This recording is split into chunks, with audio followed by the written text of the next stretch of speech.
Chamber of Commerce. All right, my name is Riggle, as you just heard. Proud son of the great state of Kansas. It's such an honor to be with you tonight, to be your third choice. Apparently, Kanye and El Chapo were booked. But I'm very happy that you settled on me. As I'm sure you all know, my speech here tonight kicks off a celebrity-fueled week here in Salina, Kansas. Yes, indeed, I will be speaking to you tonight at the Chamber, and tomorrow, and the next day, one of Washington's biggest power players is here. Not Mitch McConnell, don't be gross. Not Paul Ryan, total snooze fest. I'm speaking, of course, of Stormy Daniels.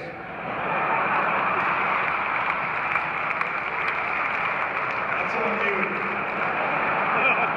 That's on you, Salina. Yes, she is booked. She will be performing the Shady Lady downtown.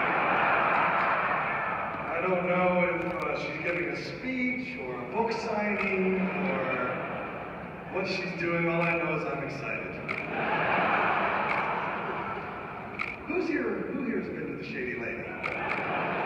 There you go. Thank you, sir. Thank you. One guy raised his hands. He doesn't care who knows. God bless him. I hope you enjoyed the cabaret. No offense to Tony's Pizza Bicentennial Center, but the Shady Lady is the best name for a venue that I've ever heard. I assume it's named after a woman from Missouri. What? They're monsters, and you know it. More on that later. We'll come back to that. Anyway, gang, it's a pleasure to be here. Like I said, I am a Kansas boy through and through, and I love any excuse to hang out with the good people of Kansas, even if a bunch of them went to K-State.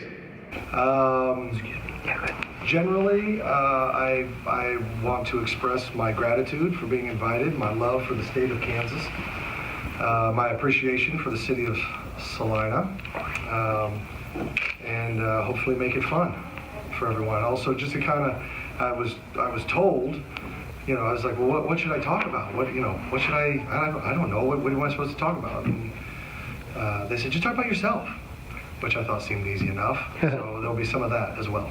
Nice. Did you visit Salina much when you were? Yeah, I think this is probably my fourth or fifth trip to Salina in my life. It's been at least 20 plus years since the last time I was here. I was here for a friend of mine in college. He got married here, and so that was the last time I was in town. But I've been through here many, many times with buddies from college that lived here, grew up here. You've had a very interesting career. I think it was a compliment. Yes, no, it is. It is a compliment. How does one transition from being in the Marine Corps to being in Hollywood? It's unique for sure.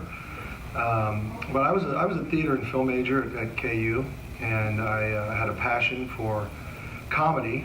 I didn't have any guts. I didn't have enough guts to get on stage.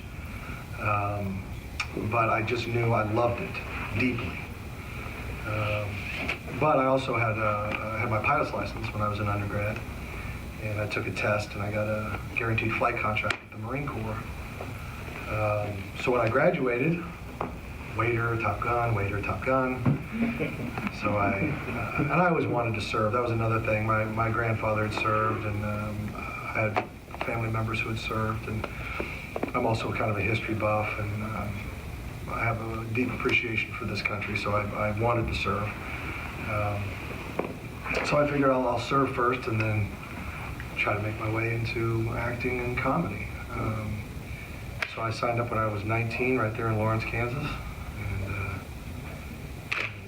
and started my journey. Now, as I got further down the road into the flying, I realized, oh God, it'll be 10 years before I even have the option of getting out.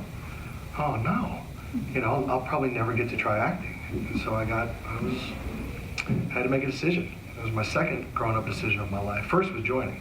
The second grown-up decision was, now I'm going to stop flying and become a ground officer. but it was mine. I owned it, and that's what I did. And that shortened my commitment so that I would have a fighting chance at trying acting and comedy. And then I found myself in New York City, still on active duty. It's a long story. I don't want to bore you with it, but and then I Marines during the day, comedy at night, and I just kept doing that for as long as I could, and then left active duty, joined the reserves, and continued pursuing comedy acting. 9/11 happened, went back on active duty, and then I got back from Afghanistan about, I don't know, probably a year and a half after I got back. I got on Saturday Night Live, and that was my first break, my first gig, if you will, or job.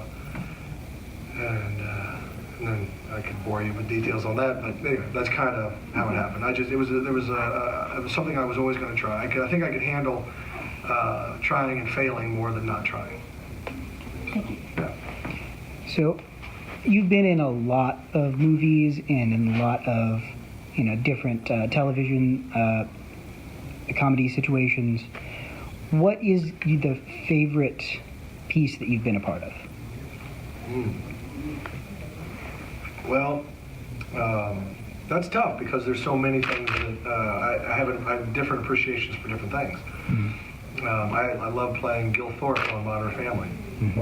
I love playing Randy in Step Brothers, Officer Franklin in The Hangover, the coach in 21 Jump Street. Like I enjoy playing all these characters for different reasons.